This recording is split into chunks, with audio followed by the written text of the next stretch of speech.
ঠিক আছে, সবাইকে জয় যিশু। জোরে আরে যিশুর নামে জোরে হাততালি হোক।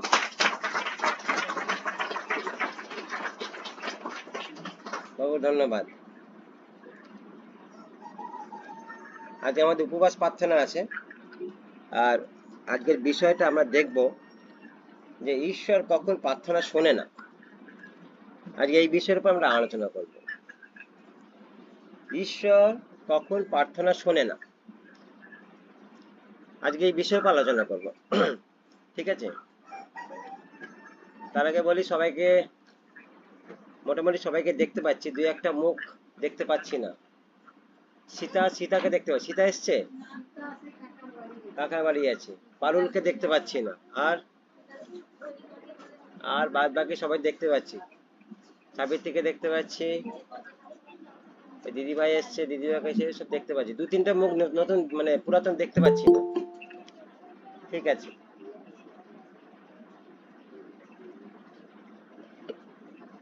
ঠিক আছে।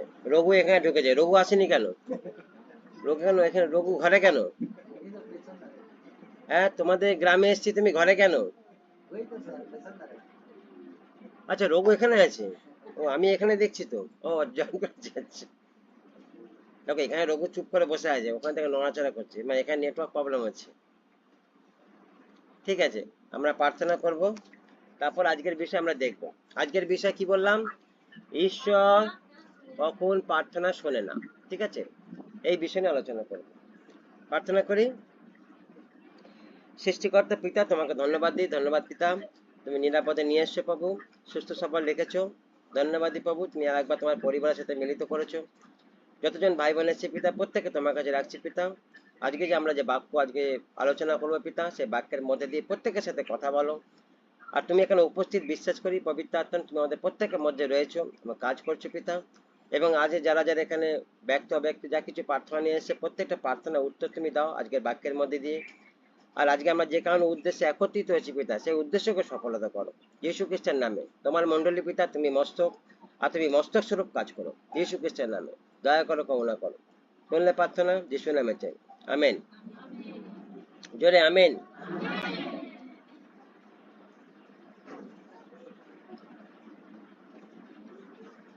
আমেন মানে আমি যা বললাম তার সাথে আমরা একমত হলাম, তাহলে এটা একটু জোরে হওয়া উচিত।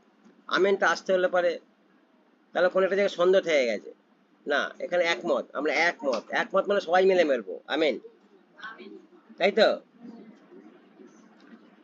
তাহলে আজকে যে বিষয়টা বলছিলাম যে ঈশ্বর কখন প্রার্থনা শোনে না। আচ্ছা, কেমন লাগছে না কথাটা শুনে? ঈশ্বর কখন প্রার্থনা শোনে না, যদি কারো কোনো আইডিয়া আছে, যদি একটু বলতে পারি যে এই কারণে ঈশ্বর প্রার্থনা শোনে না।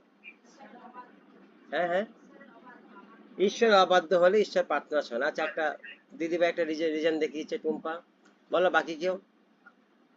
আর কি কারণ হতে পারে ঈশ্বর প্রার্থনা শোনে না?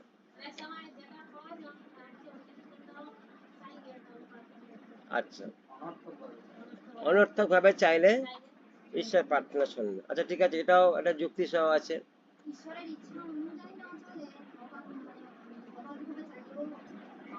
আচ্ছা, এটাও ঠিক আছে। বলছি দাদা, প্রভুর ইচ্ছা অনুসারে যদি না হয় তাহলে প্রার্থনা শোনে না। আচ্ছা, প্রভুর ইচ্ছা অনুসারে যদি না চলি তাহলে প্রার্থনা শোনে না। এই দিদিভাই বললো যে ঈশ্বরের ইচ্ছা অনুসারে যদি আমরা কোনো কিছু না করি, সেখানে ঈশ্বর আমাদের প্রার্থনা শোনে না। আর সব তো মহিলারা বলছে, পুরুষরা কেন বলছে না? পুরুষদের কোনো কি ইচ্ছা নেই? বলো শম্ভু, বলো, যদি যদি কোনো একটা আইডিয়া থাকে যে ঈশ্বর এই কারণে প্রার্থনা শোনেন, তোমার মতে যদি কোনো একটা আইডিয়া থাকে, কি হতে পারে? সেটা কি হতে পারে? জয়দেব বাবু, হ্যাঁ হ্যাঁ, জোরে বলো। ঈশ্বরের ইচ্ছা মতে চলতে হবে, তার ইচ্ছাই শেষ। তার ইচ্ছা মতে না চলে প্রবলেম। হ্যাঁ, এই দিদিভাই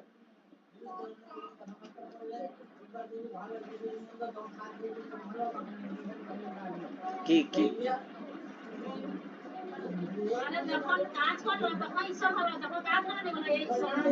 হ্যাঁ হ্যাঁ, এটাও ঠিক কথা, একদম এটাও ঠিক কথা বলেছে। তার মানে এটা একটা সেলফিশ ভাব, যে প্রয়োজন হলে ঈশ্বর ভালো, আর যখন প্রয়োজন নেই ঈশ্বর খারাপ। এটা ঠিক কথা, একদম ঠিক কথা বলেছে। আচ্ছা জয়দেব বাবু, জয়দেব বাবু দাঁত দেখাচ্ছে। আরে বলো, যদি একটা কোনো আইডিয়া থাকে বলো, একটা কি হতে পারে? ঈশ্বরের আজ্ঞাদেশ মেনে চলতে হবে। একদম ঠিক কথা। দেখো তোমরা এতগুলো কথা বললে, তাহলে আমরা বাইবেল থেকে দেখবো বাইবেল কি বলছে। দেখো বাইবেল একটা এমন এক পদ বলছে যে পদের সাথে প্রার্থনার কোনো বিষয় নেই, কিন্তু সাধু পৌল একটা জায়গায় কোট করছে এমন কথা, শুরুটা এমন এমন করেছে আর শেষটা এমন এমন করেছে যার সাথে তার কোনো খাপই খায় না, কিন্তু বলছে পুরো ওই ওয়ার্ডটার মধ্যে পুরো মানে গুপ্ত রহস্য লুকিয়ে আছে, পুরো নিগূঢ় তত্ত্ব লুকিয়ে আছে। দেখো পড়ো প্রথম পিতর 3:7, পদটা পড়ো একজন। দেখো পদটা কি বলছে, দেখো প্রথম পিতর 3:7, জোরে পড়ো। হ্যাঁ পড়ো। প্রথম পিতর 3:7 হুম। এটা পিতর বলছে। আচ্ছা এখানে বলছে যে তদ্রূপ হে স্বামীগণ হ্যাঁ স্ত্রীলোক অপেক্ষাকৃত হ্যাঁ দুর্বল পাত্র বলিয়া হ্যাঁ তাহাদের সহিত জ্ঞানপূর্বক বাস করো, হ্যাঁ তাহাদিগকে আপনাদের সহিত হ্যাঁ জীবনের অনুগ্রহের সহাধিকারিণী জানিয়া সমাদর করো, হ্যাঁ। যেন তোমাদের প্রার্থনা রুদ্ধ না হয়, যেন তোমাদের প্রার্থনা রুদ্ধ না হয়, যেন তোমাদের প্রার্থনা রুদ্ধ না হয়, যেন তোমাদের প্রার্থনা রুদ্ধ না হয়। তার মানে কি বলছে, এটা তোমাদের প্রার্থনা যেন বন্ধ না, ঈশ্বরের বন্দনা করে, শোনা বন্দনা করে না। দেখো শুরু করেছে কোত্থেকে, দেখো এর সাথে প্রার্থনা কি সম্পর্ক আছে বলো? এটা পিতর লিখছে, বলছে এর সঙ্গে প্রার্থনার কি সম্পর্ক আছে বলো। বলছে স্বামীগণ স্ত্রী লোক অপেক্ষিত দুর্বল বলিয়া তাহাদের সহিত জ্ঞান পূর্বক বাস করো। কার সঙ্গে কার লিঙ্ক জুড়ছে দেখো, প্রার্থনার সাথে একটা স্বামী স্ত্রীর সম্পর্কে একটা লিঙ্ক জুড়ছে। আবার কি না, স্ত্রী দুর্বল, স্বামী জ্ঞানপূর্বক, সাহসপূর্বক, বুদ্ধিপূর্বক বসতি করো, সমাধান করো। আর লাস্টে একটা কথা বলছে, যদি এইগুলো না হয় তাহলে কি হবে? প্রার্থনা বন্ধ হয়ে যায়, তোমাদের প্রার্থনা এসে শোনা বন্ধ করে দেবে। পড়তে পড়লে কেমন লাগছে না? আচ্ছা তাহলে কেন পিতর এই কথা কেন বললো, কি আছে? আচ্ছা স্ত্রীরা বলছে দুর্বল, এখানে অনেক স্ত্রী আছে, তোমরা কি তোমার নিজেদের দুর্বল মনে করো?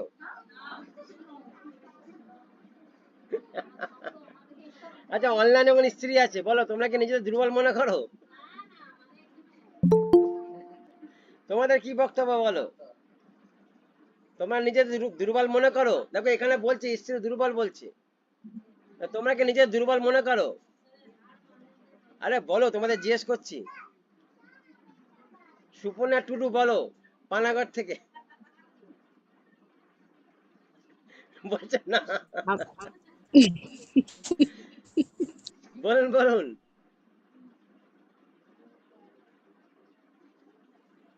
আমরা দুর্বল হলেও প্রভু যিশু আমাদের সবল করেছেন। দেখো এই পথটা ভালো করে বুঝতে হবে। দেখো পথটা কি বলছে, দেখো দেখো পথটা এরকম বলছে এখানটা। দেখো একটা লাইন ধরে ধরে দেখবো, খুব গুরুত্বপূর্ণ পথটা আছে। বলছে তদ্রূপ, তার মানে তার আগে একটা ঘটনা ঘটেছে। এবার একটা এক্সাম্পল দিচ্ছে পিতর। আচ্ছা বাচ্চাদেরকে সামলা, কি যেন কথা না বলে, ভালো করে শোনো। বলছে তদ্রূপ, তার মানে তার আগের পথে একটা ঘটনা ঘটেছে। এবার সাধু পিতর একটা এক্সাম্পল দিচ্ছে তদ্রূপ। এবার বলছে হে স্বামীগণ, তার মানে সমস্ত স্বামীগণকে বলছে। হে স্বামীগণ মানে তারা পৃথিবীর স্বামীগণকে বলছে, পার্টিকুলার একটা স্বামীকে কিন্তু বলছে না। হে স্বামীগণ, এবার কি বলছে, স্ত্রীলোক অপেক্ষিত দুর্বল পাত্র বলিয়া তাহাদের সহিত জ্ঞান পূর্বক বাস করো। এবার প্রশ্ন হচ্ছে স্ত্রী দুর্বল কোথায়? দেখো এখানে বলছে দুর্বল স্ত্রী, তার মানে বাক্য যখন বলতে আমরা দুর্বল অবশ্যই, তার মানে স্ত্রীর দুর্বলটা কোথায় আছে?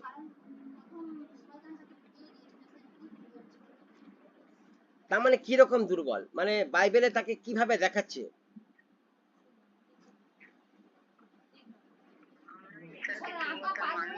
হ্যাঁ হ্যাঁ হ্যাঁ, কাছাকাছি এসছো। তার মানে একটা একটা জায়গায় বলো আজ্ঞা পালন দুর্বল, তার মানে কি বলতে চাইছো ওখানটা? তার মানে অ্যাকচুয়ালি কি বলতে জানো? না ওটা তো আছে। তার মানে বাইবেল বলছে ঈশ্বর ব্যবস্থা অনুযায়ী দুর্বল। ভালো করে শোনো, স্ত্রী ব্যবস্থা অনুযায়ী দুর্বল। তার মানে ঈশ্বর একটা ল দিয়েছিল, একটা আজ্ঞা দিয়েছিল, তাই তো? আদি পুস্তকে একটা কথা বলেছিল তো, যে তুমি এটা করবে এটা করবে না। আদমকে বলেছিল আদম তার স্ত্রীকে বলেছে, কিন্তু ওখানে বলছে, কথাটা লেখা আছে যে স্ত্রী বলছে সেটাকে মানলো না, বা স্ত্রী সেটাকে গুরুত্ব দিল না। তার মানে যে ব্যক্তি তাকে বলতে এসেছিল সে তাকে গুরুত্ব দিল, আর ওটা দেওয়াতে কি হলো, ও আজ্ঞা অনুযায়ী ও দুর্বল হয়ে গেল। দেখো, স্ত্রী মানসিক ভাবে দুর্বল নয়, শারীরিক ভাবে দুর্বল নয়, কিন্তু কিন্তু ব্যবস্থা অনুযায়ী দুর্বল। তার মানে ঈশ্বরের ল অনুযায়ী কোন একটা জায়গায় স্ত্রী দুর্বল, আর শয়তান সেখানে একটা জায়গা বেনিফিট নেয় এই জায়গাটাই। তখন দেখো আজকে এখানে ভালো করে বুঝে নাও, আজকে এই বাক্যটার মধ্যে থেকে অনেকটা জায়গা ক্লিয়ার হয়ে যাবে যে কেন শয়তান মন্ডলীর মধ্যে কাজ করছে, আর কি করে কাজ করছে, আর ও পাওয়ারটা পাচ্ছে কোত্থেকে। আজকে চারিদিকে ওর তাণ্ডব নৃত্য করতে হচ্ছে, আজকে সারা পৃথিবীর মধ্যে ওর তোর কাজ করছে, ওর তো কাজ বন্ধ নেই। শয়তানের কাজ তো চলছে, ওর তো কাজ বন্ধ নেই, বরঞ্চ আর রমরমা চলছে ওর কাজ। আমরা যেটা আশা করি না তার থেকে দ্বিগুণ বেশি কাজ চলছে। তার মানে কোথা থেকে হচ্ছে এগুলো, কোথা থেকে পাচ্ছে এত কিছু রিসোর্স? তারপরে দেখো প্রবলেম এখানে আছে। তার মানে বলছে স্ত্রী মানসিক ভাবে দুর্বল না, শারীরিক ভাবে দুর্বল না, কিসে দুর্বল স্ত্রী? ব্যবস্থা অনুযায়ী দুর্বল। তার মানে একটা ল ঈশ্বর দিয়েছিল, এই লটা তুমি পালন করবে। আদমকে দিয়েছিল, আদম তার স্ত্রীকে বলেছে। তার মানে বলছে এই লয়ের জায়গা বলছে স্ত্রী দুর্বল। দেখো প্রথম থেকে দেখবো আমরা যে ঈশ্বর কি অ্যাকচুয়ালি করতে চেয়েছিল। বলছে যখন ঈশ্বর মানুষ তৈরি করলো, যখন ঈশ্বর মানুষ তৈরি করলো আর যখন পরিবার হলো, তখন লেখা আছে ঈশ্বর বলছে তোমরা বহু বংশ প্রজা বংশ হও, এটা ব্লেস করলো।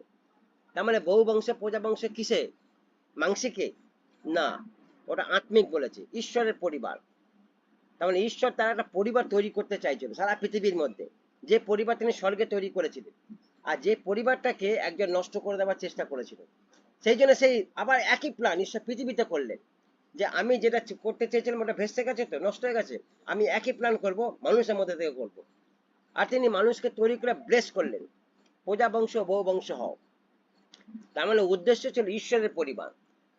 আর বলছি এই পরিবারটা একটা মানুষের জন্য নষ্ট হয়ে গেল। ব্যবস্থা অনুযায়ী একটা ছোট্ট একটা বাক্য পালন অনুযায়ী বলে পরিবারটা নষ্ট হয়ে গেল, আর তারপর থেকে ভাঙতে ভাঙতে ভাঙতে ভাঙতে আজকে আমরা 2024-এ, আজকে সারা পৃথিবীতে 800 কোটি লোক, সারা পৃথিবীতে 800 কোটি লোক আমরা এখন বসবাস করছি। তার মধ্যে ঈশ্বরের পরিবার খুবই কম দেখা যাবে। বেশি কার পরিবার? সব ওর পরিবার। হয়তো খোঁজাখুঁজি খুব কম মার্কিং একটা তুমি ঈশ্বরের পরিবার দেখতে পাবে। আমরা তো সংখ্যা অনেক দেখতে পারি, যদি গুগল সার্চ করলে পরে দেখতে পাবো কোন জাতির কত লোক, দেখা যাবে তো ওইটা বেশি, খ্রিস্টানিটিতে বেশি দেখা যাবে। কিন্তু বলছে নামে ঈশ্বরের পরিবার ওরা না, সবাই ঈশ্বরের পরিবার না। তাহলে জেনুইন যে পরিবার যেটা ঈশ্বর চাইছিল, যে প্ল্যানে, দেখো এখানেই বলছে যে জায়গাটা ঈশ্বর দেখতে চাইছিল ওই জায়গাটা কিন্তু মানুষ কিন্তু পৌঁছাতে পারছে না, পৌঁছানো আগেই কিন্তু শয়তান খেলা খেলে দিচ্ছে। তাহলে বলছে ঈশ্বর, স্ত্রী বলছে স্বামী থেকে দুর্বল, তাহলে কিসে দুর্বল? ব্যবস্থা অনুযায়ী দুর্বল। কিন্তু বলছে স্বামীকে এবার বলছে তুমি জ্ঞান পূর্বক তার সাথে বসবাস করো। দেখো ঘটনাটা যেটা ঘটছিল আদি পুস্তক 2 অধ্যায়, দেখো পদটা পড়ো, আদি পুস্তক 2 অধ্যায় 23 থেকে 24 পদ, দেখো পদটা পড়ো, এই এখানে কি বলছে দেখো। তার মানে বলছে নারীকে কে নিয়ে এসছে? হ্যাঁ পড়ো। হুম হুম হুম হুম হ্যাঁ হ্যাঁ হ্যাঁ, তাহলে এক অঙ্গ হইবে। তার মানে বলছে নারীকে কে নিয়ে এসছে? নারীর কার ইচ্ছা ছিল? আদমের ইচ্ছা ছিল। তার মানে বলছে যখন ঈশ্বর সব জোড়া জোড়া সৃষ্টি করে দিয়েছে, সমস্ত পশু সব করার পর একদম লাস্টে এন্ডে বলছে আদমের মুখ চুপচাপ, মনে একটা যেন দুঃখ দুঃখ ভাব, মানে ও ওর মতো কাউকে দেখতে পাচ্ছে না। আর তখন ঈশ্বর কিন্তু অন্তর্যামী না, ও আদমের মনটা পড়লো, আরে এই ব্যাপার নাকি, ঠিক আছে চলো তাই হবে। তার মানে দেখো ঈশ্বর মনটা পড়েছে, বলছে তাই হবে। আর ঈশ্বর সময় একটা প্ল্যান করলো, আদমের মধ্যে থেকে আরেকটা মানুষ তৈরি করলো। তাহলে প্ল্যানটা কার ছিল? আদমের ছিল, আদমের প্ল্যান ছিল এটাই। দেখো আদম এখানে কি বলছে, অস্থির অস্থি মাংসের মাংস, তার মানে এটা আদমের নিজের নিজের অঙ্গ বলছে ওইটা। নারী বলছে পুরুষের অঙ্গ, আর একটা পার্ট, একটা কপি বলতে পারো। স্ত্রী আলাদা না, পুরুষেরই একটা অঙ্গ, পার্ট বা কপি বলতে পারো, একদম সেম ডিটো, তারই শরীরে একটা অঙ্গ। আর দেখো এটা এখানে তাই বলছে, দেখো বাবা মাত্র কি বলছে, এইবার হয়েছে, বলছে এবার হয়েছে। অস্থির অস্থি মাংসের মাংস। আনন্দ কি হচ্ছে এখানে? একটা মানুষকে দেখে আনন্দ হচ্ছে। দেখো ঈশ্বর তো আনন্দ হচ্ছেই, কিন্তু বলছে একটা মানুষকে দেখে আনন্দ হচ্ছে। কেন না? সেম কপি, আমার মতো দেখতে, আমাকে যেরকম তাকে সেরকমই দেখতে, এতদিন পর পেয়েছি। তার মানে এটা কতদিন বাদে হচ্ছে সেটা মেনশন করেনি, বাইবেলে কোট করেনি। হ্যাঁ, তার মানে বলছে এক একটা দিন হচ্ছে এক একটা 1000 বছর। মানে বাইবেল বলছে একটা দিন ঈশ্বর দৃষ্টি 1000 বছর। তার মানে সারা পৃথিবী তিনি 6 দিন সৃষ্টি করেছে, একদিন মানুষ। তার মানে 1000 বছর ধরে মানুষকে তৈরি করেছে, যদি বাইবেলের হিসাবে দেখি। তাহলে বলছে এই যে ইচ্ছাটা আদমে কতদিন ছিল সেটা কাট টু কাট লেখা নেই, কিন্তু যেই বলছে পূর্ণ হয়ে গেছে, ও সঙ্গে সঙ্গে নিজের ইচ্ছাটাকে প্রকাশ করেছে। দেখো কি মনের একটা ইচ্ছা, এবার হয়েছে।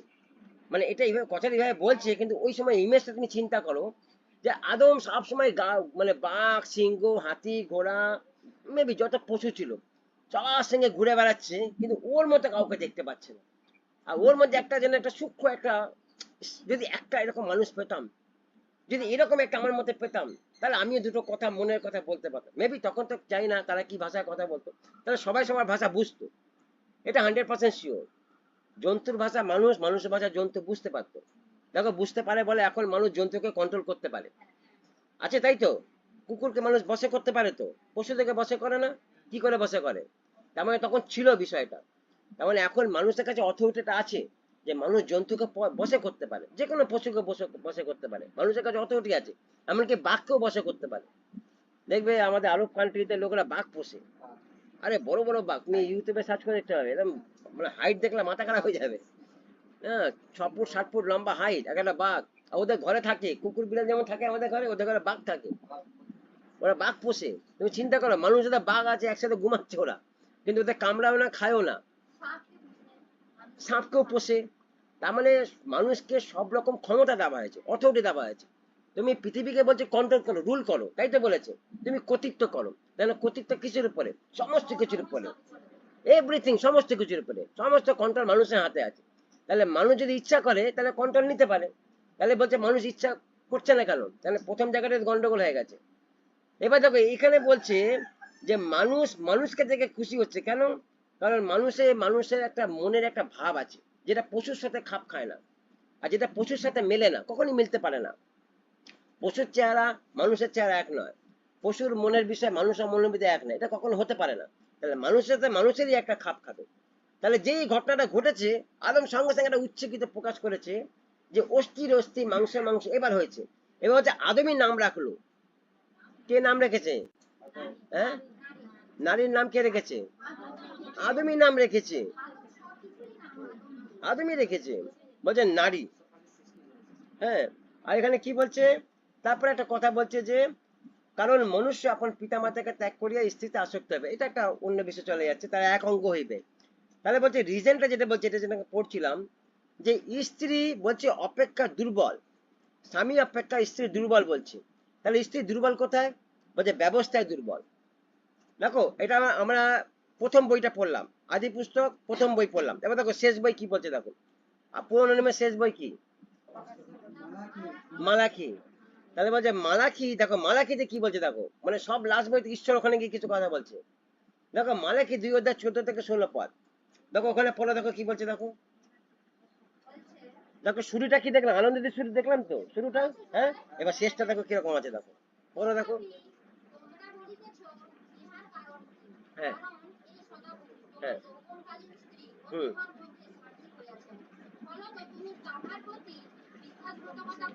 হ্যাঁ,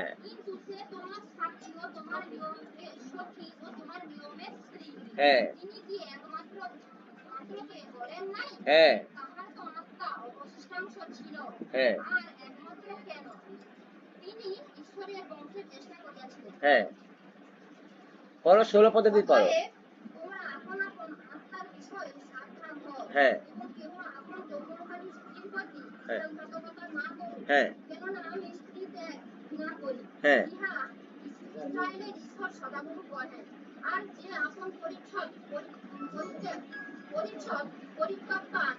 হ্যাঁ, দৌরাত্মে পরিচ্ছদ ব্যবহারে আচ্ছা দল করে। হ্যাঁ,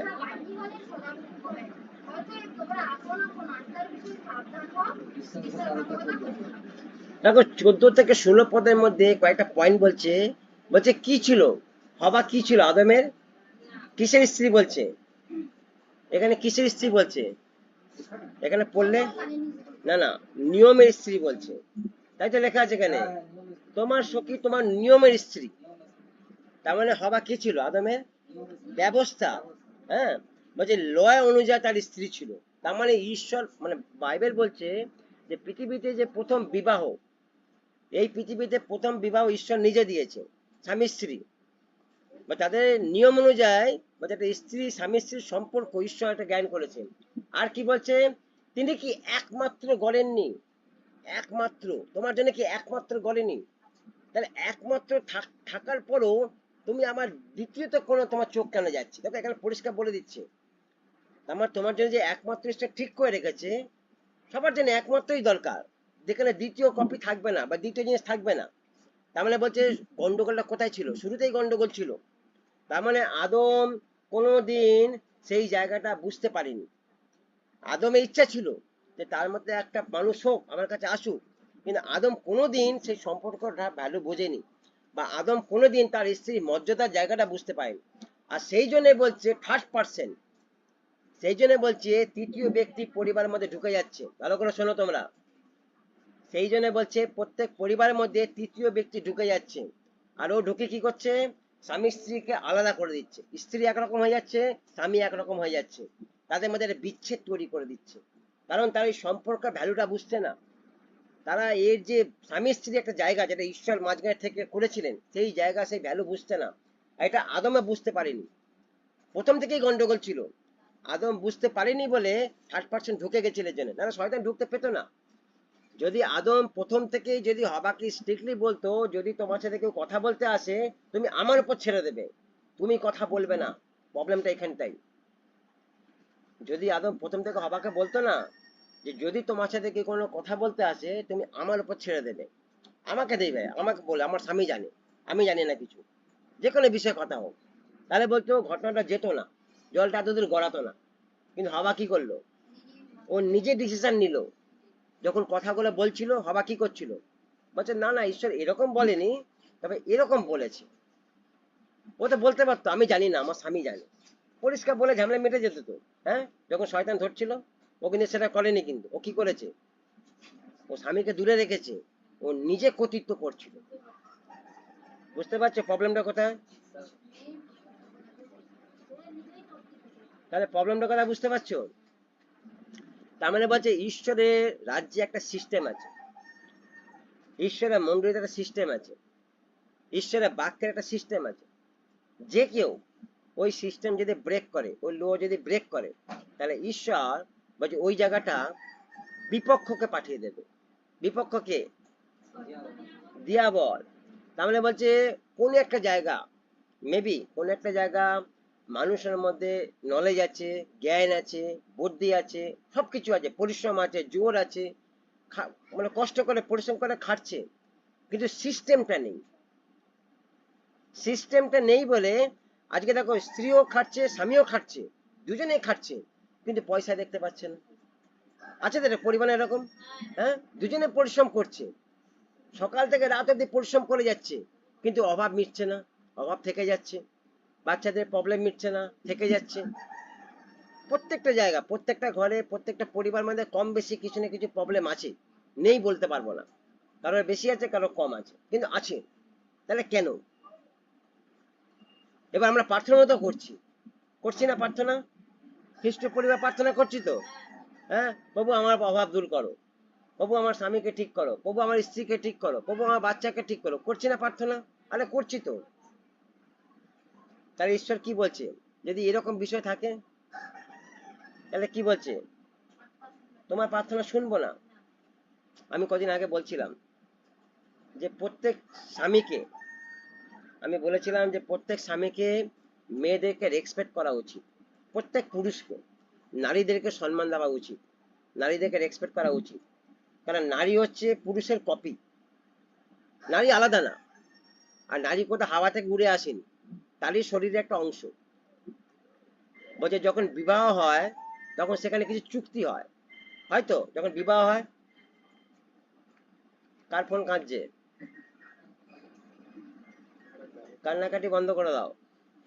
বলছে যখন বিবাহ হয় তখন কিছু চুক্তি হয় তো, সেটা হিন্দু মতে হোক, মুসলিম মতে হোক, খ্রিস্টান মতে হোক। বলছে কিছু মন্ত্র বা কিছু পাঠ করা আছে সেখানে, মানে তাদের ধর্মশাস্ত্র অনুসারে সেখানে কিছু কমিটমেন্ট করানো হয়। তাহলে চুক্তিটা কিসের থাকে? নামে, নামের চুক্তি থাকে না? নামের চুক্তি থাকে না, ওটা করণীয় থাকে। মেয়েদেরকেও বলানো হয়, পুরুষকেও বলানো হয়, দুজনকেই বলানো হয়। দুজন দুজনে তোমরা কি করবে? দেখাশোনা করবে। হ্যাঁ, তাহলে বাইবেল আমাদেরকে শিখিয়েছে, বাইবেলও বলেছে স্বামীকে বলেছে স্ত্রীকে প্রেম করতে, আর স্ত্রীকে কি বলেছে? স্বামীকে সমাদর করতে বলেছে, সম্মান দিতে বলেছে। কারণ স্বামী হচ্ছে তোমার হেড। কেন হেড? কেন? তার হেড হচ্ছে খ্রিস্ট, ওই লেভেল থেকে আসছে, তাই তো? তাহলে তোমাকে অবভিয়াসলি স্বামীকে যদি রেসপেক্ট করো, তাহলে ঈশ্বরকে রেসপেক্ট করবে। আর স্বামী যদি সেটাকে নেয় আর সেটা ঈশ্বরকে দেয়, ব্যাপারটা একই হয়ে গেল, কারণ গৌরবটা ঈশ্বরের হয়ে গেল। তাহলে সিস্টেমটা হচ্ছে এরকম, কিন্তু সিস্টেমটা ব্রেক হয়েছে কোত্থেকে? প্রথম তার মানে কেউ একজন কর্তৃত্ব করছে, কেউ কাউকে না বলে। প্রবলেমটা এই জায়গাটাই। তার মানে যে কোনো কাজ বলে কি রকম হবে? বলছে চুক্তি সহকারী হবে।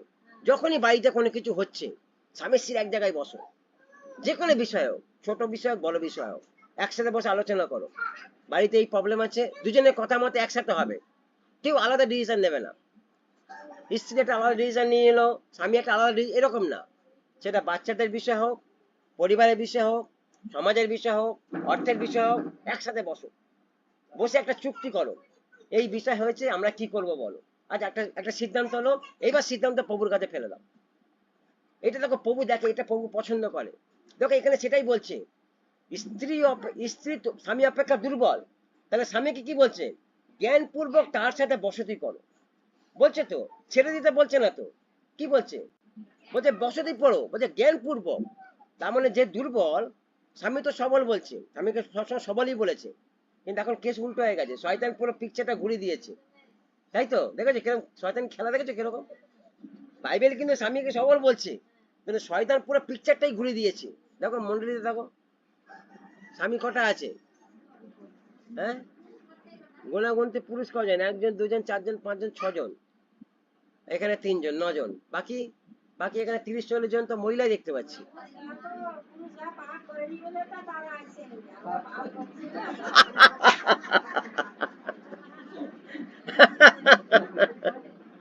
হ্যাঁ, কামিনী দিদিভাই একটা ভালো কথা বলেছে। বলছে আদম তো পাপ করেনি, বাবা পাপ করেছে বলে মন্ডলীতে এসছে। বলছে আদম পাপ করলে আসতো, আদম পাপ করেনি এই জন্য আসে। অনেক দামি কথা বলেছে কিন্তু। তাহলে এটা মানুষের মধ্যে ধারণা গেছে, তাই তো? হ্যাঁ, আমি মুখ দেখতে পাচ্ছি না। তোরা যাস, তোরা পাপি বলে হ্যাঁ, ও আচ্ছা, এরকম অনেকে বলে না, পুরুষরা বলে তোরা পশ্চিমবঙ্গে তোরা পাপি, তোরা যা, আমি পাপ করিনি। বলছে আমার সঙ্গে তুমি জড়িয়ে আছো, বলবে এবার থেকে, বলবে বলে আমার সঙ্গে তুমি জড়িয়ে আছো, আমি গেলে আর না গেলে কি, বলে সব আসবে। হ্যাঁ হ্যাঁ, আচ্ছা বিশ্বাস করি, আচ্ছা।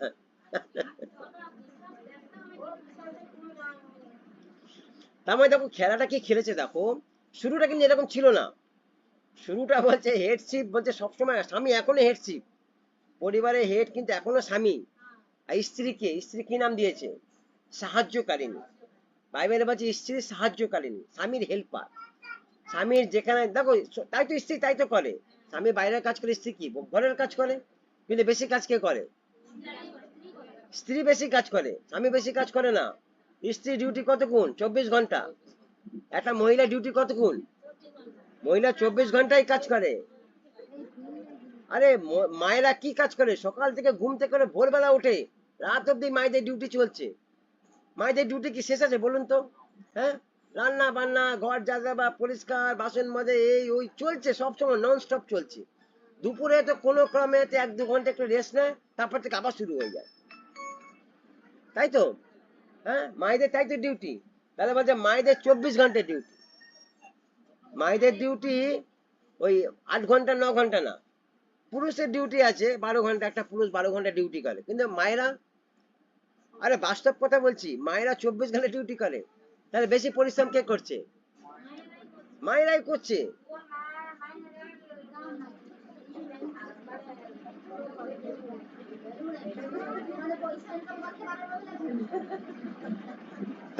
তার মানে দেখো কি বলছে, দেখো তার মানে আদমের ইচ্ছা ছিল তার মধ্যে একটা মানুষ, হ্যাঁ, আর আদমকে ঈশ্বর দিয়েছে, আর ঈশ্বর দিয়ে আদমকেই বলেছে তুমি নাম রাখো, তুমি চেয়েছো তুমি নাম রাখো। তার মানে কি বলছে ঈশ্বর, তুমি বুঝবে ওর ঠেলা, তুমি চেয়েছো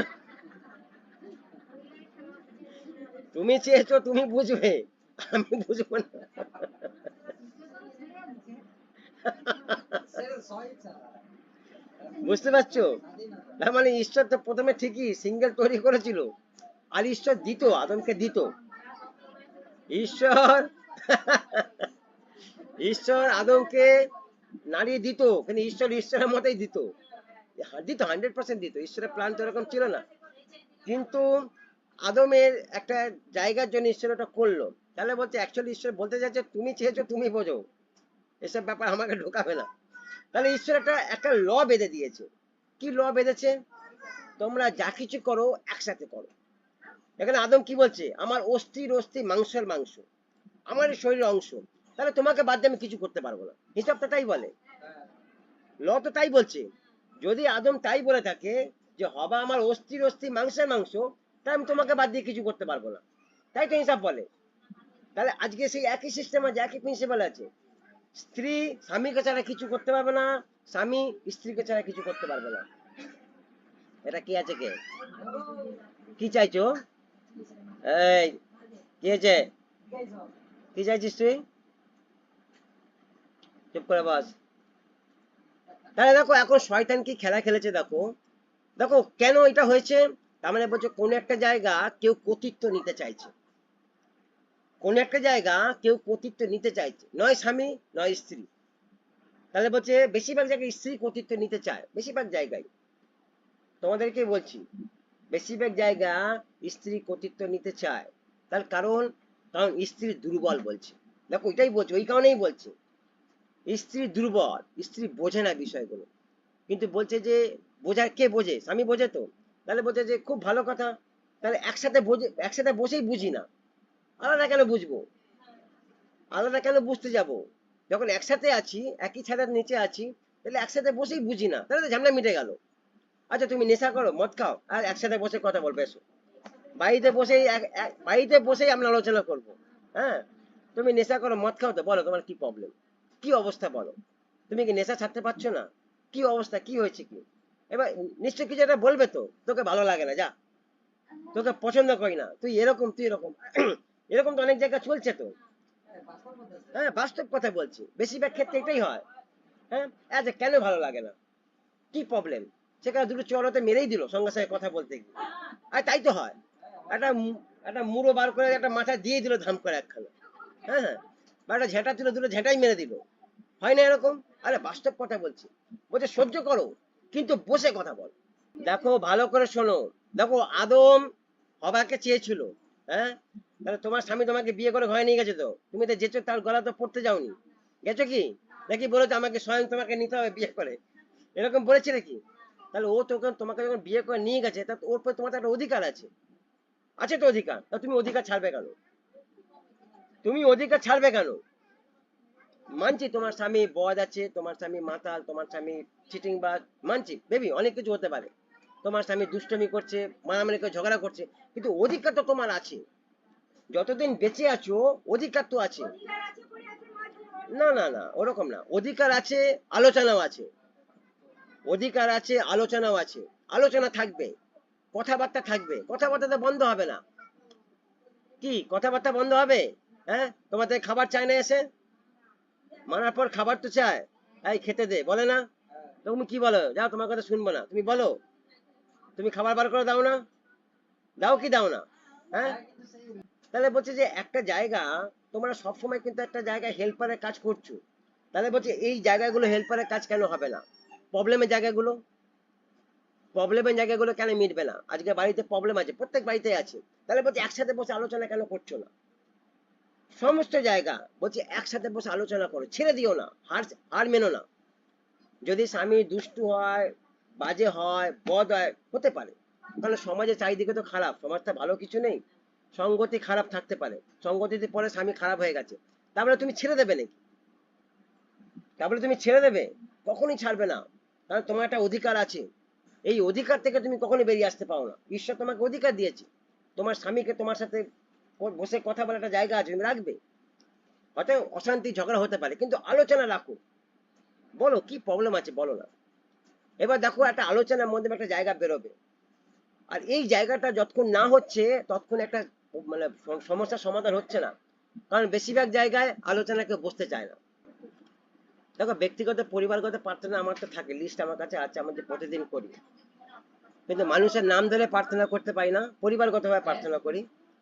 হ্যাঁ, তাহলে তাহলে দেখো এখানে তাহলে কি বলছে, স্বামীদের কি বলছে, চলো চলো স্বামীদের কি বলছে, স্ত্রীদের সাথে কিভাবে মিশবে, বলছে জ্ঞানপূর্বক বসবাস করো। তাহলে কেন জ্ঞানপূর্বক, কেন, কি আছে স্ত্রীদের মধ্যে, কি প্রবলেম আছে? তার মানে বলছে দুজনের মধ্যে বোঝার অভাব আছে। তার মানে একটা জায়গা যেটা প্রথম থেকে আমরা বলে আছি যে এরকম পুরুষরা মনে করে, যারা আমরা মন্ডলীর লোক, যেটা একটু আগে বলছিল, যে পুরুষরা এরকম মনে করে যত গন্ডগোলের মূল হচ্ছে নারী, স্ত্রী। আর সেই জন্য স্ত্রী দিকে একটা কোনো জায়গায় দাবি রাখার একটা চেষ্টা হয় সবসময়, তুমি এখানে যাবে না, তুমি এখানে করবে না, তুমি ওখানে করবে না, সবসময় একটা কন্ট্রোলে থাকার জায়গা। বলছে কেউ কাউকে কন্ট্রোল করা দরকার, বাইবেল শেখায়নি আমাদের, কেউ কাউকে কন্ট্রোল করবে না। নারী স্ত্রীকে কন্ট্রোল করবে না, স্ত্রী পুরুষকেও কন্ট্রোল করবে না, দুজনে ফ্রিডম, দুজনে স্বাধীন, কিন্তু দুজনে যা কিছু করো একমতে হয় করো। দেখো এতে করলে কি হবে, যদি স্বামী স্ত্রী একমতে কাজ করে তাতে কি হবে, দেখো হ্যাঁ ভালো হবে 100%। দেখো বাইবেল কি বলছে, দেখো যদি এই কাজটা করে স্বামী স্ত্রী, যদি দুজন একসাথে একমতে হয়ে কাজ করে তাহলে কি করবে, দেখো দেখো মতি 18 অধ্যায় 19 থেকে 20 পদ পড়ো, দেখো কি হবে, দেখো যদি তারা একসাথে মিলে কাজ করে।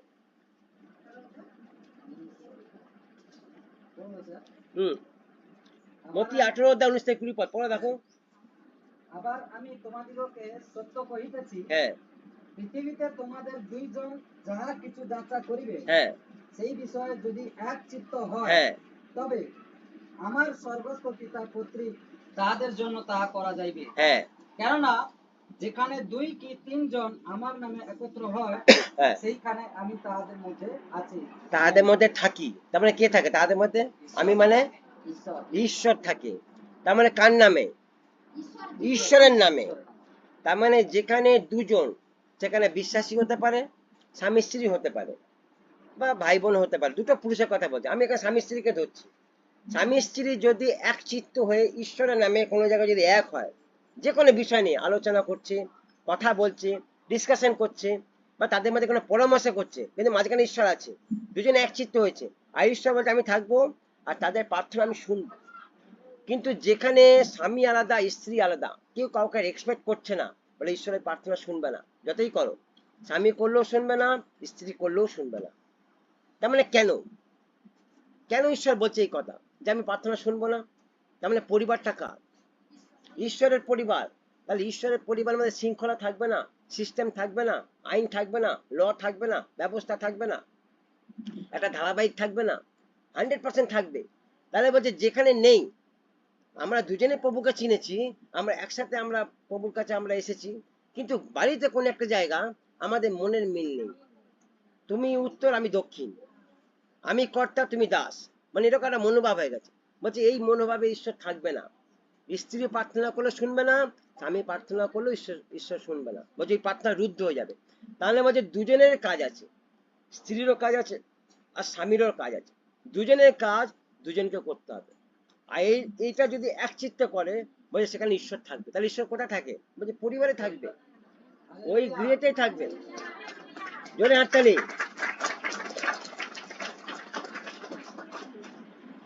দেখো প্রিন্সিপালটা ভালো করে বুঝতে হবে। দেখো ঈশ্বর কোনোদিন পরিবর্তন হয় না, ঈশ্বর একই রকমই আছে। ঈশ্বর আদিতে যা ছিল আজও একই রকম আছে, ঈশ্বরের কোনো পরিবর্তন নেই। বলছে ঈশ্বর নিরাকার, কিন্তু ঈশ্বর বলছে মানুষকে বাঁচাবার জন্য নিজে একটা মানুষের রূপ নিয়ে পৃথিবীতে এসেছিলেন, কিন্তু ঈশ্বর সত্যি নিরাকার। মানুষ ঈশ্বরকে দেখতে পায় না, দেখলে কি হবে, মানুষ মরে যাবে। কেন, কারণ মানুষ পাপী, ঈশ্বর পবিত্র। তাহলে ঈশ্বরের যে একটা জ্যোতি আছে, প্রভাব আছে, ওর সামনে মানুষ দাঁড়াতে পারে না, মানুষ দাঁড়ালে পরে মানুষ পুরো ছাই হয়ে যাবে। এই জন্য ঈশ্বর মানুষের কাছে আসতে পারে না। আর সেই জন্য তিনি কি করলেন, মানুষের কাছে আসবো বলে তিনি নিজে মাংসের রূপ নিলেন, একটা সহজ উপায় বার করলেন যাতে আমি মানুষের কাছে গিয়ে মানুষের সাথে মিশতে পারি। আর সেই জন্য তিনি যীশু খ্রিস্ট একটা রূপ নিয়ে তিনি পৃথিবীতে এলেন, আর মানুষের সাথে মিশলেন, আর মানুষের জন্য নিজেকে বলিদানও দিয়ে দিলেন। আর সেই ঈশ্বরই বলছে, আমি পুনরুত্থিত হয়েছি, বেঁচে উঠেছি, আমি তোমাদের কাছে আবার থাকবো। তার মানে তখন তিনি একা থাকতেন, এখন এখন তিনি সব জায়গায় থাকতে পারেন। তার পরাক্রম ক্ষমতা পাওয়ার আরো দ্বিগুণ হয়ে গেছে, বেড়ে গেছে অনেক। তখন পৃথিবীতে তিনি একা কাজ করতেন এক জায়গায়, এখন তিনি এট এ টাইম সব জায়গায় কাজ করতে পারেন। তার পাওয়ার ক্ষমতা বেড়ে গেছে, তিনি ইন্ডিয়াতেও কাজ করতে পারেন, আবার এই সময় এখন তিনি আমেরিকাতেও কাজ করতে পারেন। আমাদের ঈশ্বর এরকম। তাহলে বলছে সিস্টেমের বাইরে যদি আমরা না যাই তাহলে কি হবে? যদি সিস্টেমের মধ্যে থাকি তাহলে দেখো কি বলছি, ঈশ্বর বলছে প্রার্থনা শুনবে। তাহলে কিরকম প্রার্থনা, কিরকম প্রার্থনা? দেখো এতক্ষণ ধরে যে প্রবলেম গুলো আলোচনা করলাম তো, হ্যাঁ, প্রত্যেকটা ঘরে তো স্বামী স্ত্রী একটা প্রবলেম আছে, নয় নেশা নিয়ে আছে, নয় ব্যবসা নিয়ে আছে, না অর্থ নিয়ে আছে, না অভাব নিয়ে আছে, আছে কম বেশি করে আছে। তাহলে বলছে যদি আমরা এক হয়ে যাই, যদি আমাদের আলোচনা যদি মন এক হয়ে যায়, তাহলে বলছে দেখো সমস্যাগুলো থাকবেই না। তাহলে আজকে আছে কেন? নেই, এক মন এক নেই, এই জন্য সমস্যা আছে। আজকে যে কটা বোন এসে এই কথাগুলো বলে, প্রত্যেকেরই এক প্রবলেম, ওদের স্বামী স্ত্রীর মধ্যে এক নেই। স্বামী একরকম, স্ত্রী একরকম। স্বামী একটা পথ বেঁচেছে, স্ত্রী একটা পথ বেঁচেছে। তার মানে শুরুটা কোথা থেকে হয়েছে? কোন একটা জায়গা থেকে হয়েছে, নয় স্ত্রীর মধ্যে না স্বামীর মধ্যে থেকে প্রবলেম শুরু হয়েছে। এটা তো আজকে নতুন ঘটনা না।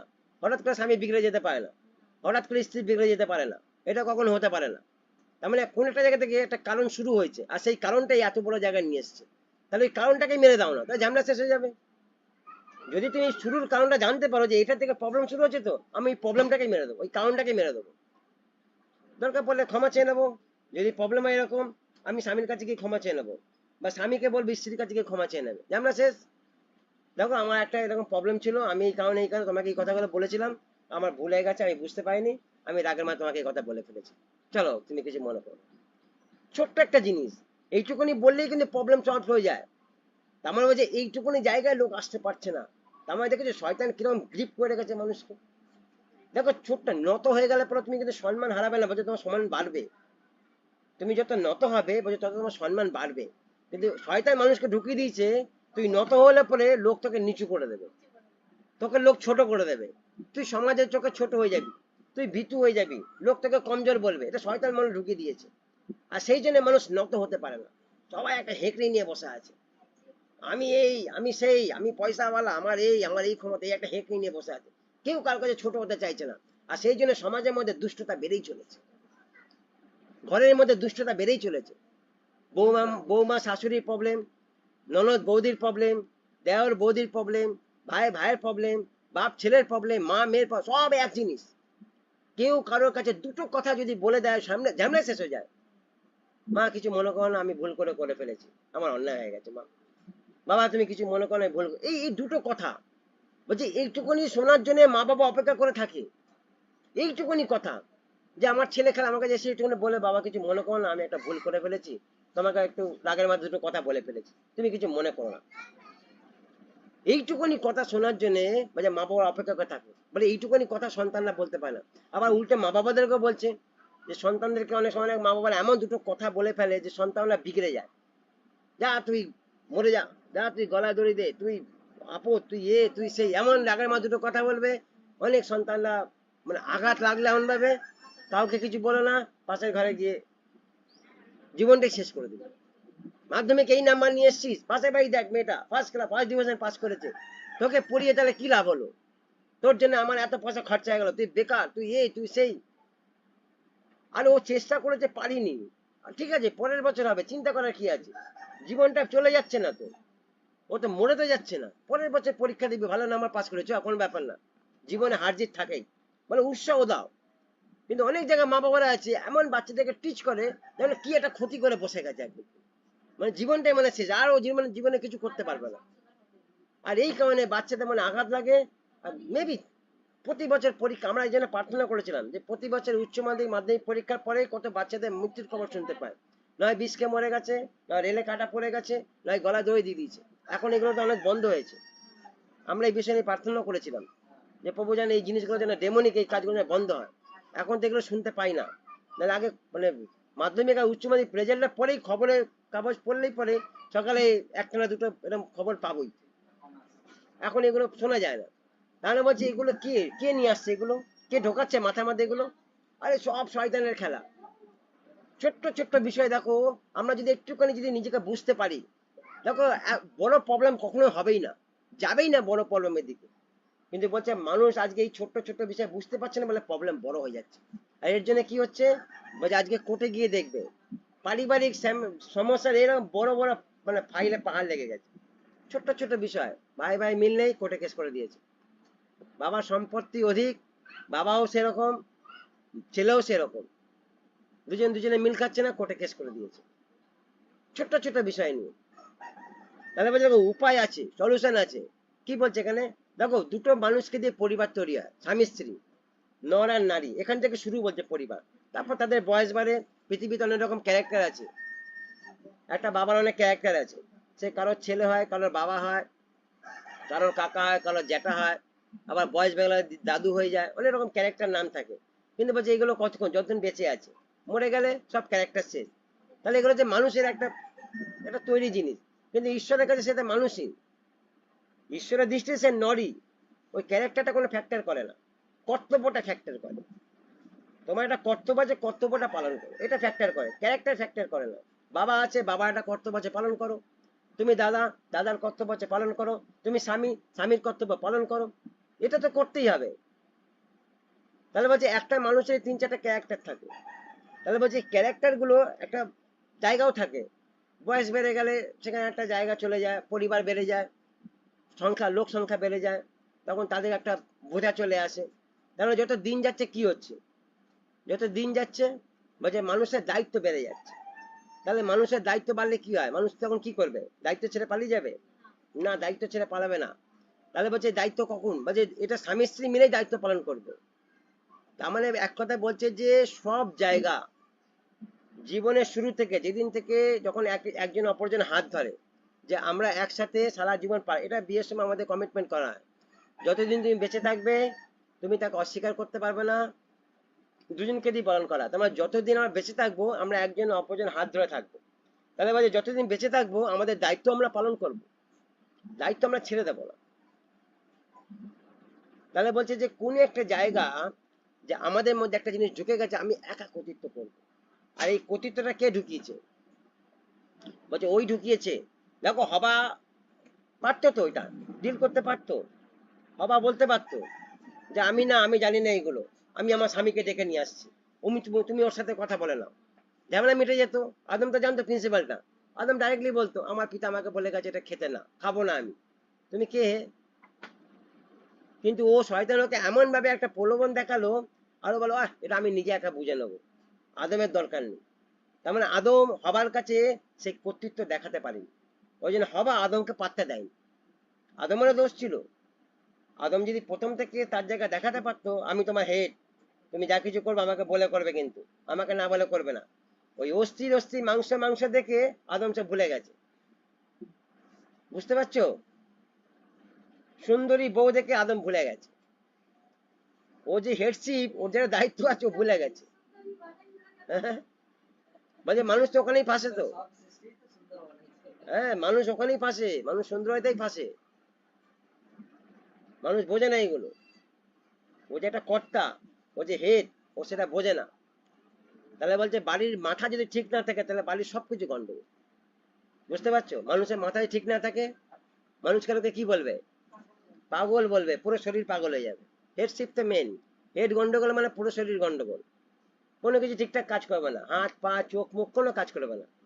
তাহলে পরিবারের হেড যদি ওরকম হয় তাহলে কি হবে, পরিবারটা কি হবে, পাগল পরিবার। ওরকমই হয়, ছেলে একদিকে, মেয়ে একদিকে, স্বামী একদিকে, বউ একদিকে, যে যা পাচ্ছে তাই করছে, স্বেচ্ছাচারী, যা যেটা ইচ্ছা করছে, পাগল পরিবার, কেউ কাউকে পাত্তা দেয় না। বাবা, ছেলে বাবাকে ধমক দিচ্ছে, মেয়ে মাকে ধমক দিচ্ছে, চুপ, তুমি কি জানো, হ্যাঁ অশিক্ষিত মেয়ে, আমি গ্র্যাজুয়েট বিকম। আরে কে তোমাকে পড়িয়ে করেছে এগুলো, বিকম? মা বাবাই তো পড়িয়েছে। আজকে মা বাবাকে ধমক দেয়, হ্যাঁ তুমি কি জানো, তোমার পেটে বিদ্যা আছে, আমি বিএ অনার্স, আমি এই করেছি, আমি সেই করেছি। তুমি জানো সমাজে এখন কি আছে না আছে? মা বাবা পয়সা খরচা করে তোমাকে পড়িয়ে বিদ্যান করলো, আর তুমি আজকে মা বাবাকে চোখ দেখাবে? আজকে ছেলেদের এরকম অবস্থা হয়ে গেছে, মেয়েদের এরকম অবস্থা হয়ে গেছে। আমাদের কলকাতাতে রমরমা চলছে। আমার হাতে যদি এরকম সন্তান পড়তো, পিটিয়ে লম্বা করে দিতাম পুরো একদম। আর আমার দুটো সন্তান আছে, আমি কোনো জায়গায় প্রশ্রয় দিই না এগুলো, একদম একদম না। না তো না, হ্যাঁ তো হ্যাঁ। আমিও বলে দিয়েছি ওদেরকে, যেদিনকে তোমাদের সাথে ঈশ্বরের সম্পর্ক শেষ, সেদিনকে তোমার বাবার সঙ্গে তোমার সম্পর্ক শেষ। ভুলে যাবে তোমার বাবা তোমাদেরকে, আর তুমি তোমার বাবাকে ভুলে যাবে। যেদিন থেকে তুমি তোমার প্রভুকে ছেড়ে দেবে, যেটা ঘরের প্রিন্সিপাল রুল, ওটা তোমাকে পালন করতে হবে। এই ঘরে থাকতে গেলে এটা করতেই হবে, নাহলে ঘর থেকে বেরিয়ে যাও, দরকার নেই আমার। আমি ভুলে যাবো তোমাদেরকে, কারণ আমি ঈশ্বরকে বাদ দিয়ে কিছু করতে পারবো না। আর আমি জানি যদি ঈশ্বর জীবনে থাকে তাহলে ওরাও বাঁচবে, ওরাও থাকবে, নাহলে ওরা নষ্ট হয়ে যাবে। ওই জন্য ওদের কড়া ভাষায় কথা বলি আমি এখনো পর্যন্ত। আমার দুই ছেলেকে এখনো পর্যন্ত, মেবি বড় ছেলে 20 বছর বয়স হয়ে গেছে, ছোটটা 18 বছর বয়স, এখনো পর্যন্ত ওদেরকে কড়া ভাষায় কথা বলি। যেটা ঠিক সেটাকে ঠিকভাবে দেখিয়ে দিই, যেটা ভুল সেটাকে ভুলভাবে দেখিয়ে দিই। হ্যাঁ, আবার ওর সাথে বন্ধুদের মতো মিশি। যখন কোনো বিষয়ে আলোচনা হয়, মিনিস্ট্রি বিষয়ে আলোচনা, তখন বন্ধুর মতো মিশি। আবার কোনো জায়গায় বাবার মতো মিশতে হয়, যখন বাবা বাবার মতো কথা বলি। আবার যখন আমি পাস্টার, তখন পাস্টারের মতো কথা বলি। আমারও ক্যারেক্টার আছে, সেখানে আমাকে সেইভাবে নেভাতে হয়। কিন্তু কোনো জায়গায় ওদেরকে নোংরামি হাতে পড়তে দিই না। এটা আমার আমার চোখ সবসময় খোলা থাকে। আমার বাড়ির পরিবারের প্রতি, আমার স্ত্রীর প্রতি নজর থাকে, সন্তানদের প্রতি নজর থাকে, পরিবারের প্রতি নজর থাকে। কোনো জায়গায় মন্দটা দেখলে পরে আমি সেখানে সঙ্গে সঙ্গে একটা সিস্টেম রুল একদম কড়া হাতে আমি দমন করি, যে এটা হবে না মানে হবে না, না তো না, হ্যাঁ তো হ্যাঁ। আর আমার কথাই শেষ কথা, অন্য কোনো কথা চলবে না। আমার কথা শুরু, আমার কথা শেষ। কারণ বাড়ির মধ্যে প্রিন্সিপাল কর্তৃত্ব করার অধিকার ঈশ্বর আমাকে দিয়েছে। কিন্তু হ্যাঁ, যেখানে যেখানে আলোচনার দরকার আছে অবশ্যই আলোচনা করি। বাড়ির লোককে নিয়ে বসি, 4 জন পরিবার একসাথে প্রার্থনা করি, আমাদের মধ্যে একটা আলোচনা হয় প্রভুর বিষয় নিয়ে, আলোচনা প্রভুর রাজ্যের বিষয় নিয়ে, আমাদের মিনিস্ট্রির বিষয় নিয়ে, যেখানে যেখানে আমাদের ভাই বোন আছে তাদের প্রার্থনার বিষয় নিয়ে, সব রকম বিষয় নিয়ে আমরা আরো কি বেটার করতে পারি, আমাদের মধ্যে আলোচনা হয়। কিন্তু যেখানে যেখানে আমার যেটা কর্তব্য আছে সেগুলো আমাকে করতে হয়। তাহলে বলছে ঈশ্বরকে বাদ দিয়ে আমরা কোনো কিছু করতে পারি না, করবো না। তাহলে যদি আমি বাইবেল পড়ে এটা জেনেছি যে যে কোনো জায়গায় যদি স্বামী স্ত্রী একসাথে মধ্যে বসে ডিসিশন নেয় সেখানে ঈশ্বর থাকে, তাহলে কেন করবো না? আরে 100% করবো। তাই তো বলছে মতি 18-তে 19-20-তে, যেখানে দুজন বলছে এক চিত্ত, আমার নামে একত্রিত হবে, আমি সেখানে থাকবো বলছে। তাহলে কেন চাইবো না আমরা ঈশ্বরকে? হ্যাঁ, তাহলে এক চিত্ত হতে অসুবিধা কি আছে? তাহলে এর জন্য বলছে মেবি অনেক পরিবার হয়তো অনেক কিছু খুব বিগড়ে গেছে, অনেক দিন ধরে চলছে, গন্ডগোল হয়েছে, বিগড়ে গেছে। তাহলে বলছে সময় চলে যায়নি, অপশন আছে, সুযোগ আছে। তুমি একা প্রভুর কাছে বসো না, প্রভু আমি ভুল করেছি, আমারও দোষ হতে পারে, আমিও ভুল করেছি প্রভু, কিন্তু এটাকে আমি ওইভাবে চাইছি যেভাবে তুমি দেখতে চাইছো। আমার স্বামীর জীবনে কিছু একটা করো, বা আমার স্বামীকে তুমি কিছু একটা শেখাও বা দেখাও, যাতে ওইটা বুঝতে পারে। আর আমাকে একটা জায়গা দাও যেন ওর সাথে বসে এটা আলোচনা করতে পারি। তাহলে আলোচনার জায়গা থাকবে। একদিন না বসুক, 2 দিন না বসুক, 3 দিন না বসুক, বসতে বসতে বসতে বসতে একদিন দেখবে সব ঠিক হয়ে গেছে। আর ঈশ্বর যেখানে থাকবে ঠিক হতে বাধ্য, ঈশ্বর যেখানে থাকবে যেখানে ঠিক হতে বাধ্য। কারণ ঈশ্বর কখনো কোনো জিনিস বিগড়াতে দেয় না, ঈশ্বর সবসময় গোছাতে দেয়, গোছায়। তাই দেখো প্রিন্সিপাল কি বলছে, দেখো কিভাবে ঠিক হবে, কিভাবে ঠিক হবে। দেখো ইফেসীয় 5:25 পড়ো, দেখো কিভাবে ঠিক হবে।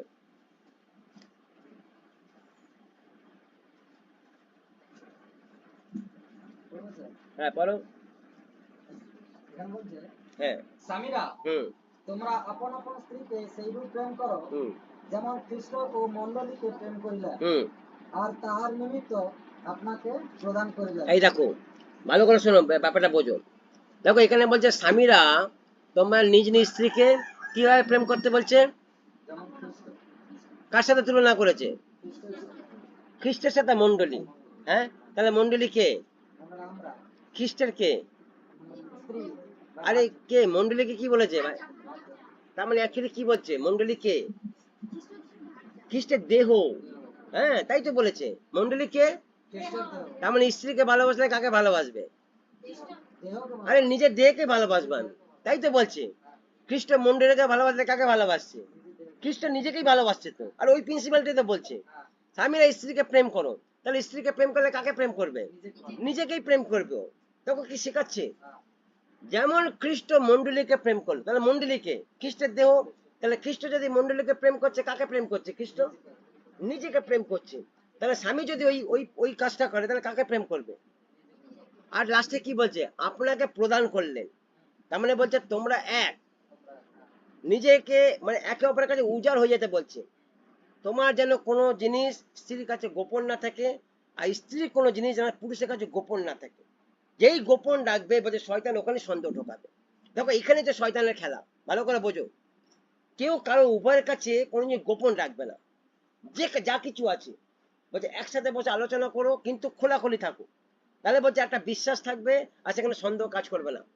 স্বামী স্ত্রীর প্রতি কোনো সন্দেহ রাখবে না, স্ত্রী স্বামীর প্রতি কোনো সন্দেহ রাখবে না। কারণ যদি প্রথম থেকে এরকম থাকে, স্ত্রী যা কিছু মনের কথা আছে স্বামীকে বলছে, আর স্বামী জানে আমার স্ত্রী আমাকে সবকিছু শেয়ার করে, তাহলে কোনো রকম সন্দেহ অবকাশ নেই। আর স্বামীও তাই, স্বামীও যা কিছু করছে স্ত্রীর কাছে শেয়ার করছে, তাহলে স্ত্রীরও কোনো জায়গায় সন্দেহ জায়গা আসবে না। কিন্তু যেই কোনো জায়গাটা যে গোপন যদি কোনো জায়গায় থাকছে, দুজনে মেবি কেউ যদি রাখছে, এই তখনই শয়তান মাঝে ঢুকে যাবে।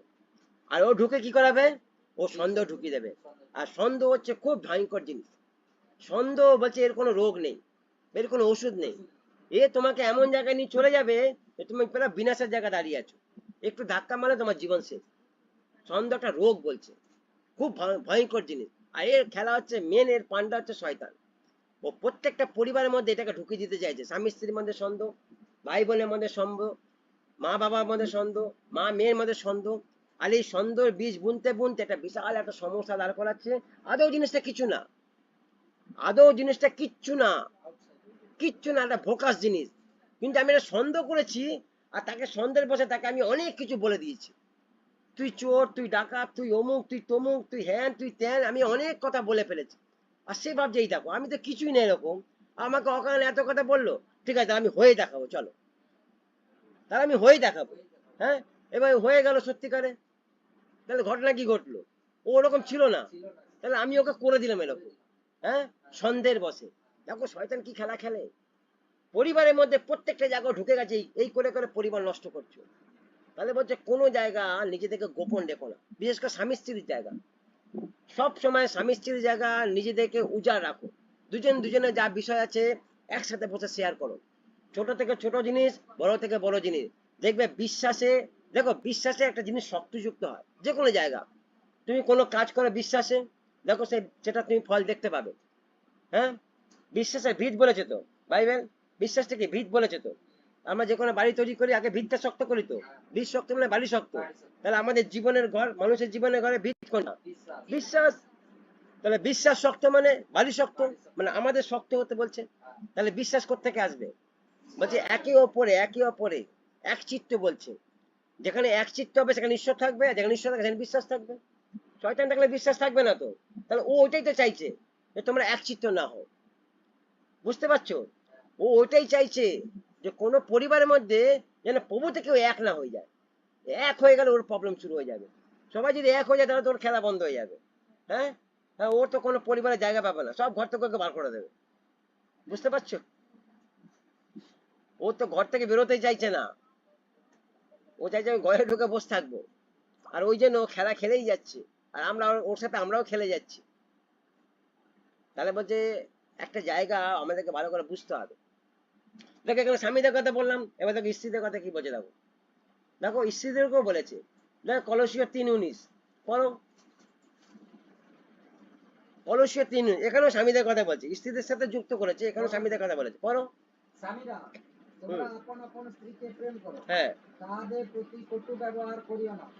তাদের প্রতি কটু ব্যবহার করিও না। আচ্ছা, কেন এই কথা হঠাৎ বললো কটু ব্যবহার করিও না? খারাপ ব্যবহার করো। কারণ অনেকে করে তো এরকম। তার মানে বলছে নারীদের প্রতি কটু ব্যবহার করো না। স্ত্রী তো বলছে, তার মানে একদিক থেকে বলছে কোনো মেয়েকে অসম্মান করো না, কোনো মহিলাকে অসম্মান করো না।